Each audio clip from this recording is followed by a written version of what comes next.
اس کا نکاح پاک ہو جائے گا۔ نکاح زندگی میں ایک بار ہوتا، 21 بار میں بگڑ گیا اور پوری زندگی وہ بگڑ کو چلا۔ دوسرے عبادتیں کیسے رہتے معلوم؟ یہ برس زکوٰۃ دیے نہیں، دوسرے برس زکوٰۃ دیے جا، فجر کی نماز پڑھے نہیں، قضا کر کو پڑھ لیے جا۔ نکاح ایک بار بگڑ گیا اور اسے قضا کیسا کرتی ماں؟ نکاح ایک بار بگڑ گیا اسے قضا کیسا کرتی؟ اسے صحیح کر لینا کا تو کیسا کرتی؟ دوسرا نکاح کرنا پڑتا، چپ رہتی۔ اگر دوسرا نکاح کریں گے بھی پہلے نکاح کی قضا نہیں ہو سکتی، پہلے نکاح کی قضا، دوسرا نکاح صحیح ہو سکتا لیکن پہلا نکاح پھر بھی خرابی چ رہیں گا۔ رسم کا تو بدعت کی چیزاں، رسم کا تو کیا بولو؟ بدعت کی چیزاں، اور ہر بدعت گمراہی ہے، جہنم میں لے جاتی ہے۔ ہر بدعت کیا ہے؟ گمراہی ہے اور جہنم میں لے جاتی ہے۔ اس لیے میرے عزیزو، ہمارے سب سے بڑے ہمارے نبی ہیں، ہمارے نبی کے طریقے کو دیکھو۔ تمہیں کیا بول رہی تھی؟ ہمارے بڑے کے زمانے سے آتے ہیں۔ یہ کون بڑے؟ دادا، انہوں کیا ہوتے؟ پڑھے لکھے آدمی نہیں۔ دادی، ان کیا ہوتی؟ بڑی عالمہ نہیں۔ پڑھ دادا، اور ان کیا ہوتا؟ بڑا جو ہے کہ دین کی سمجھ رکھنے والا آدمی نہیں۔ ہمارے سے سب سے بڑے، انسانوں میں سب سے بڑے، اللہ کے بعد اگر کسی کا مرتبہ ہے وہ ہمارے نبی محمد الرسول اللہ ہے۔ اگر ہم سارے مسلمان شادی کریں تو بھی ان کے طریقے پر کرنا، شادی کرے تو بھی ہر طریقہ ان کے طریقے پر کرنا، ہر کام ان کے طریقے پر کرنا، اور شادی کرے تو بھی کن کے طریقے پر؟ اپنے نبی کے طریقے پر کرنا، ان کے طریقے پر کرنا۔ تو میرے عزیزو، کچھ لوگ ہیں جو سمجھتے ہیں، ان کو سینس بھی ہے، آؤ بھائی اب یہ تجنے غلط بولتی ہیں، ہمیں اس کو چل کو کیا فائدہ ہوتا ہے، چونکہ ہماری شادی کو ہمیں گناہ میں کہیں ڈال دینا، بول کو بچتے 100 دنیا ہے۔ لیکن تھوڑے لوگ وہ پاتا کالم میں ہے، بڑیان سے آتا ہے، بڑیان سے آتا ہے، یہ رسم بھی کرنا، وہ رسم بھی کرنا، ایسا بھی کرنا، ویسا بھی کرنا۔ میرے عزیزو، خواہ مخواہ آدمیاں کو جمع کر لے کو گناہ کے کامہ کرنے سے کوئی فائدہ نہیں ہوتا۔ ہر رسم گناہ ہے، پورے خاندان والے مل کے گناہ کر رہے ہیں، پورے خاندان والے مل کے کیا کر رہے ہیں؟ گناہ کر رہے ہیں۔ تمہیں رسم کی جگہ پورے گھر میں مصلے بچھا ڈالو، چٹائیاں بچھا ڈالو، سگے سب جمع ہوئی، سگے سب کیا ہیں؟ جمع ہو گئی۔ اب رات کو 8 بجے رسم کرنے کا ہے، اب سگے پورے جمع ہو گئی اور تقریباً 40-50 عورتیں ہیں۔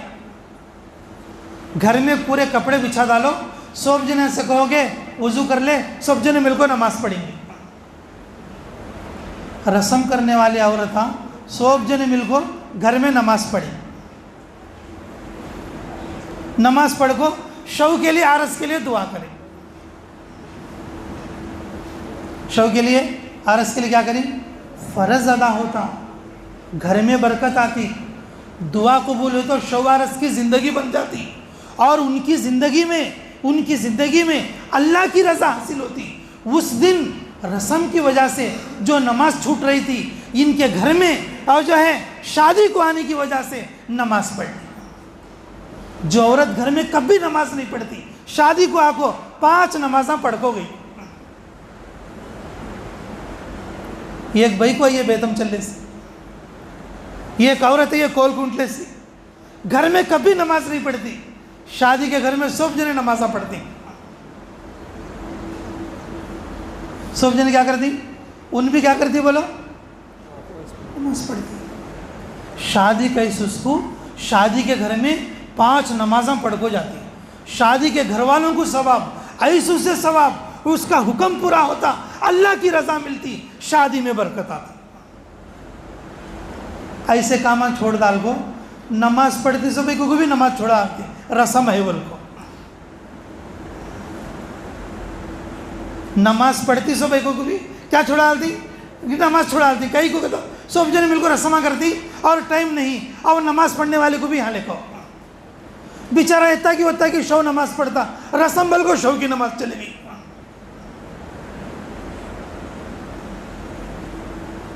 میرے عزیزوں, سنت میں ہمارے نبی کے طریقے میں کامیابی ہے. شادی سنت کے طریقے پر ہونا چاہیے. ہمارے سب سے بڑے ہمارے نبی محمد رسول اللہ ہیں اور ان کے طریقے پر ہمارا نکاح ہونا چاہیے. ہر نوجوان دل میں یہ جذبہ رکھنا چاہیے, میری شادی سنت کے مطابق. شادی سے پہلے کسی عالم سے, کسی مفتی سے اور کسی مسئلہ بتانے والے حضرت سے جا کر یہ پوچھنا چاہیے کہ میں شادی کرنا چاہتا ہوں اور کس طریقے پر کریں گے تو شادی صحیح ہوگی. سنت کے مطابق شادی کرنا بولے تو میں کیا کرنا. میرے عزیزوں, یہ طریقے پوچھ کر معلوم کر لینا چاہیے. اچھا, آخر میں ایک بات اور بھی بتا دوں.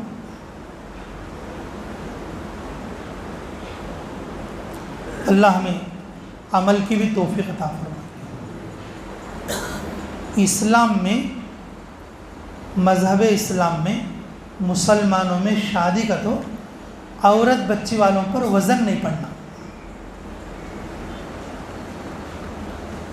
اسلام میں مسلمانوں کی شادی بولے تو عورت بچی والوں پر کیا نہیں پڑنا, وزن نہیں. یہ ہمارے نبی کا سکھایا ہوا طریقہ ہے. یہ ہمارے نبی کا کیا بولو, سکھایا ہوا طریقہ ہے. عورت بچی والوں پر کیا نہیں پڑنا, وزن نہیں پڑنا. جتنی بھی چیزیں پوچھ کر سوال کر کے یہ ہونا وہ ہونا, یہ دینا وہ دینا, یہ تحتوج کر لیتے. میرے عزیزوں, اب ہمارے پاس ایسے الفاظ نہیں ہیں کہ ان الفاظ کو کس چیز سے تعبیر کریں. بہت بری بات ہے, بہت برا کلمہ ہے جو عورت بچی والوں کو درخواست کرے, عورت بچی والوں پر جو احسان جاتا ہے ہمیں اتنا ہے تو کر لیتے.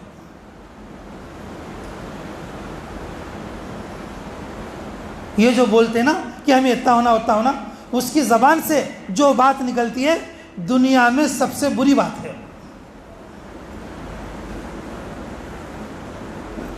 اسلام کا طریقہ, اسلامی شادی بولے تو عورت بچی والے مرد بچے والے کو کیا نہیں دینا. مرد بچہ بائیکوں سے شادی کر لے سے اس کو مہر دینا. شادی کر لے سے کیا دینا, مہر دینا. میرے عزیزوں, یہ جو غیر اسلامی طریقے ہمارے اندر اتنے آ گئے ہیں اور جو ہے غیروں کے طریقے ہماری شادیوں میں اتنے آ گئے ہیں.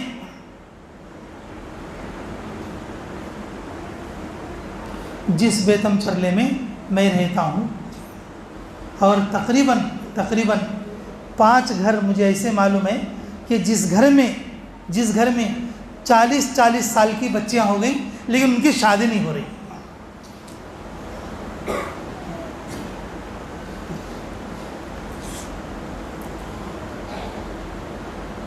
وہ لوگ میرے پاس آئے بول کے میرے کو معلوم ہوا. میرے کو مال نہیں سر کا کتنے گھر ہیں. 30 برس سے اوپر عمر ہو گئی, 40 برس ہو گئی عمر, 30 پر 8 برس ہو گئی عمر, لیکن ان کی شادی نہیں ہو رہی. صرف اس وجہ سے انہوں شوالے پوچھے سوتا دے سکتے نہیں.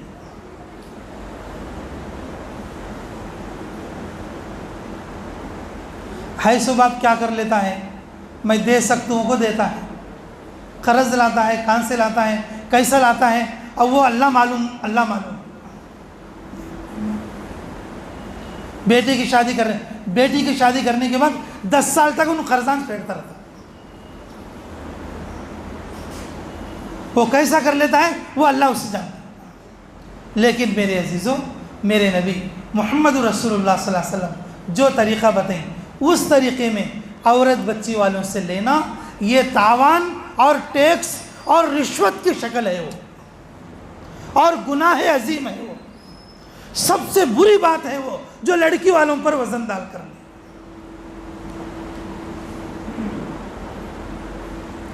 لڑکی کے تھوڑے باپا انہوں کمالی انہوں رکھ لی جمالی، لیکن ہے تو بھی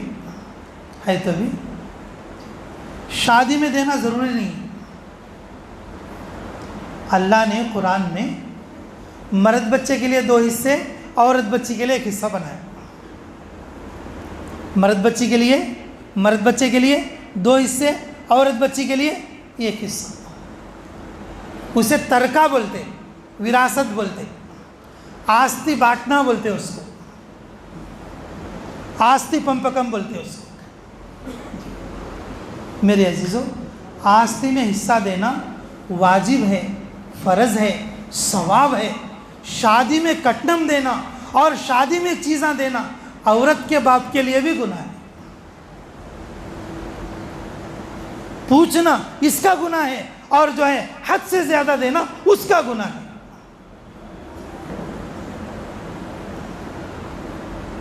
اسلامی شادی میں یہ جو ہے عورت بچی سے لینا یہ نہیں ہے. یہ کھانا انہوں کھلانا، یہ کھانا ان کھلانا، یہ ٹیمپو یہ دینا، وہ ٹیمپو یہ دینا، جمعگی میں یہ دینا، جی چھلے کو وہ دینا. یہ جو قاعدے جو بنی یہ سب رسم و رواج ہے، اور رسم کے معنی بدعت ہے، اور بدعت بولے تو گمراہ چیز ہے، جہنم میں لے جانے والی چیز ہے. اسلامی شادی ہمارے نبی محمد الرسول اللہ صلی اللہ علیہ وسلم کے سنت طریقے پر ہونا چاہیے. اس لیے میرے عزیزوں کہ دیکھو اشارے کے طور پر میں یہ بات بتا رہا ہوں، اسلامی شادی بولے تو عورت بچی والوں کے اوپر زیادہ وزن نہیں پڑنا. اگر پوچھ کر لینا، اب انگار منگلے سر کا چلو، خود کے جلنے کے لیے سر کو ڈال لینے کے لیے انگار پوچھ کو منگلے سر کا چلو. اس پیسے میں برکت نہیں، اس نکاح میں بھی برکت نہیں. اس لیے میرے عزیزوں، عورت بچی والوں پر وزن ڈالنے سے، سوال کرنے سے، پوچھنے سے، منگنے سے پرہیز کرنے کی کوشش کرو، اور جتنا ہو سکے اور مہر جو ہے زیادہ سے زیادہ ادا کرنے کی کوشش کرو، اور اپنے بچہ بچیوں کے نکاح مسجدوں میں کرنے کی کوشش کرو، اور جہاں تک ہو سکے گھروں میں چلنے والے، عورتوں میں چلنے والے رسم و رواج کو چھوڑنے کی اور اس سے دور نکلنے کی کوشش کرو.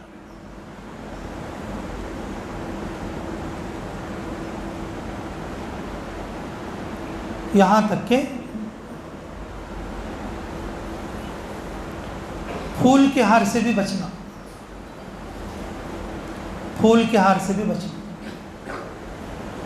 یہاں تک کہ پھول کے ہار سے بھی بچنا. بچ رہے ہیں، کوشش کرو، اللہ آپ کو بھی توفیق دے گا. جب چند نکاح ایسے ہونے لگیں گے پھر دیکھنے والے دیکھیں گے بھئی ایسا ہمیں بھی کرنا چاہیے. اور جتنے نوجوان ہیں یہاں پر وہ سچے دل سے نیت کرو انشاءاللہ کہ ہم اپنے نکاح مسجدوں میں کریں گے. نیت کرو گے انشاءاللہ. اور عورت بچی والوں پر زیادہ وزن نہیں ڈالیں گے. مرد بچے کے باپا یہ نیت کرو ہم عورت بچی والوں پر زیادہ وزن نہیں ڈالیں گے، سوال نہیں کریں گے. نیت کرو گے سب انشاءاللہ. جہاں تک ہو سکے بھئی ایک مجلس میں، ایک موقع میں ساری باتیں تو نہیں بتائی جا سکتی. جس کے گھر میں نکاح ہو، سب سے بہتر بات یہ ہے کہ جس کے گھر میں شادی ہو، شادی کر لینے سے پہلے بچی کو دیکھنے جانے سے پہلے اور بچے کو دیکھنے جانے سے پہلے کہ کسی عالم سے، کسی مفتی سے اور قریب کے اپنے محبت والے عالم سے جا کر پوچھو ہم اپنے بچے کو شادی کرنا چاہتے ہیں، کون سے طریقے سے کرے تو اچھا رہتا.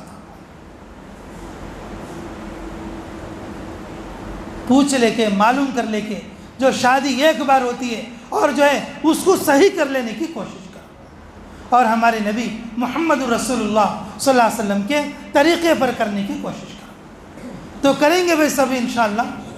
اللہ تعالی ہمیں کہنے اور سننے سے زیادہ عملوں کی توفیق نصیب فرمائے. بھائی جن جن لوگوں نے سنتیں نہیں پڑھے ہیں، سنتیں پڑھنے کی کوشش کرو. اچھا بھائی، ابھی الحمدللہ نماز ہو گئی، خطبہ نکاح پڑھا جائے گا، پھر اس کے بعد دعا ہوگی، ٹھیک ہے جی۔ یہ نامہ کہاں ہے کہ نکالو ان کے، جی یہ پرچے دو، ادھر بیٹھے ہوں سب، تم ادھر آ جاؤ، یہاں سامنے بیٹھو، بیٹھو،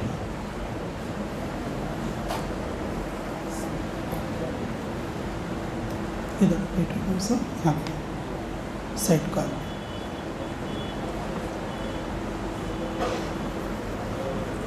اچھا ادھر بیٹھو، یہاں کا ماشاء اللہ۔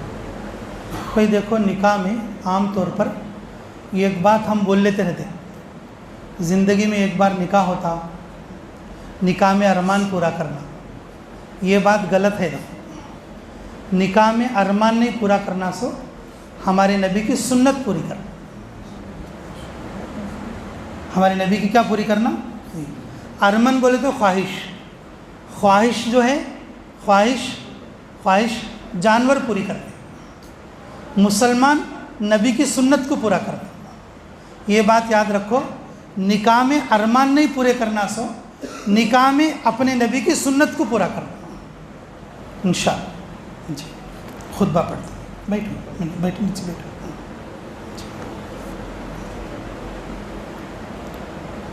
الحمد للہ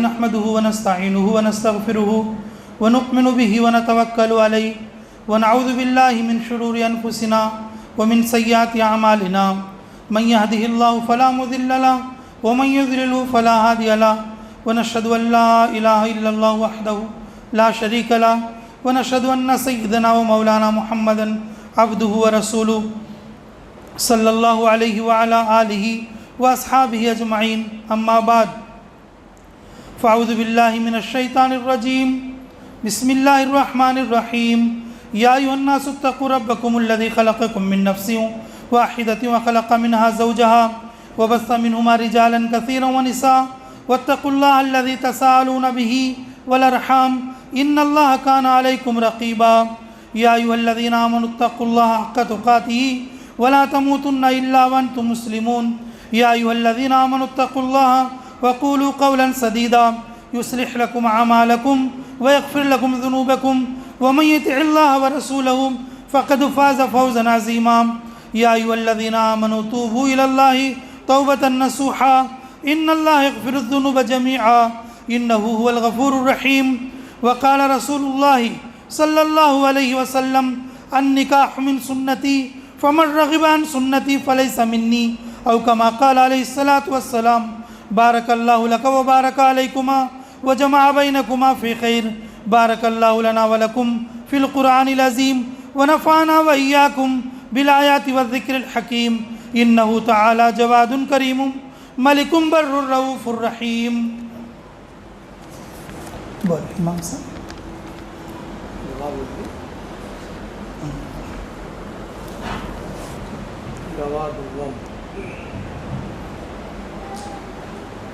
گواہ دوم شریف خان، گواہ اول محبوب علی، وکیل اپنی وکالت سے شیخ حسین پیرا۔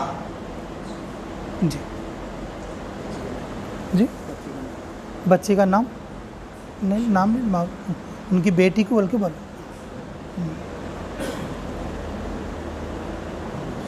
ہاں شاہین بول۔ شیخ شاہین بھی،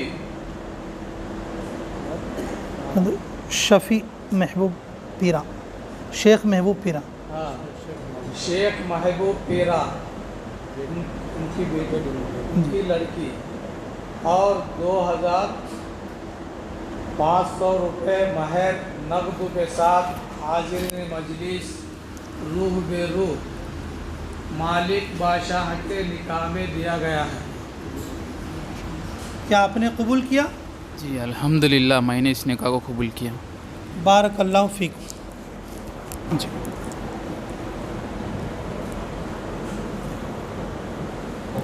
کیا اس نکاح سے آپ راضی ہیں؟ اس نکاح کو ٹھیک سے قبول کریں آپ۔ ایک مرتبہ ایجاب و قبول کافی ہے، اور بعض لوگ بولتے 3 بار بولنا چاہیے. یہ کوئی ضروری نہیں ہے، ضروری نہیں ہے. ایک بار اگر قبول کیا کیا بولے تو اگر دولہے نے بول دیا کہ الحمدللہ میں نے قبول کر دیا تو نکاح کیا ہو جائے گا؟ ہو جائے گا. اس میں 3 بار بولنے کی ضرورت نہیں ہے. اچھا ٹھیک ہے بھائی، دعا کر. ربنا تقبل منا انک انت السمیع العلیم وتب علینا انک انت التواب الرحیم. حسبی اللہ ونعم الوکیل نعم المولا ونعم النصیر. اللہم صلی علی بدر التمام، اللہم صلی علی نور الظلام، اللہم صلی علی مفتاح دار السلام، اللہم صلی علی رسول کسر الاسنام. اللہم انت السلام و منک السلام و الیک یرجع السلام. حینا ربنا بالسلام وادخلنا جنت دار السلام. تبارک ربنا وتعالیت یا ذا الجلال والاکرام. اے اللہ ہمارے گناہ معاف فرما، ہمارے خطا درگزر فرما، ہمارے جرم عظیم کو معاف فرما. ہمیں اپنی زندگی کے ہر کام میں سنت کے مطابق پورا کرنے کی توفیق عطا فرما. اے اللہ اس نکاح میں برکت فرما، زوجین میں محبت عطا فرما، دونوں خاندانوں میں محبت عطا فرما. اے اللہ نیک اور صالح اولاد کا ذریعہ فرما. اے اللہ سچی محبت عطا فرما، اکرام عطا فرما، اخلاص عطا فرما، ایک دوسرے کے لیے تواضع عطا فرما. اے اللہ اس نکاح میں جتنے لوگ حاضر ہیں اے اللہ تیرے گھر میں بیٹھ کر ہیں، ان سب لوگوں کی آمین کی برکت سے اس نکاح کو قبول فرما، ہم سب کو قبول فرما. اے اللہ ہم سب کے لیے اپنے بچہ بچیوں کے نکاح مسجدوں میں سنت کے مطابق پورے کرنے کی توفیق عطا فرما. اے اللہ عافیت عطا فرما، خیر عطا فرما، برکت عطا فرما، شفا عطا فرما، مدد عطا فرما. اے اللہ جو بیمار ہیں ان کو شفا عطا فرما، جو تکلیفوں میں ہیں اللہ ان کو تکلیفوں سے نکلنے کے راستے ہموار فرما. اے اللہ آج کے ہمارے جمعہ پڑھنے کو قبول فرما. اس مسجد میں جتنی نمازیں آج تک پڑھی گئیں اور جتنی نمازیں قیامت تک پڑھی جائیں گی اللہ تو قبول فرما. اے اللہ قبولیت عطا فرما. اے اللہ سارے نمازیوں کے لیے برکت عطا فرما. اے اللہ ہم سب کو 5 وقتہ نماز تکبیر اولیٰ کے ساتھ پڑھنے کی توفیق عطا فرما. اے اللہ ہمارے اس نکاح کی شرکت کے لیے قبول اور منظور فرما. حاضرین مجلس کی شرکت کو قبول اور منظور فرما. اے اللہ اس جوڑے کو دین اور دین کی خدمت کے لیے قبول فرما. اے اللہ دونوں میں اے اللہ زوجین میں میاں اور بیوی میں اے اللہ ایسی محبت عطا فرما جیسے ہمارے نبی محمد صلی اللہ علیہ وسلم اور خدیجہ رضی اللہ عنہ کے درمیان جیسی محبت تھی اللہ ایسی محبت اس جوڑے میں مرحمت فرما. ربنا تقبل منا انک انت السمیع العلیم وتب علینا انک انت التواب الرحیم برحمتک یا ارحم الراحمین والحمد للہ رب العالمین.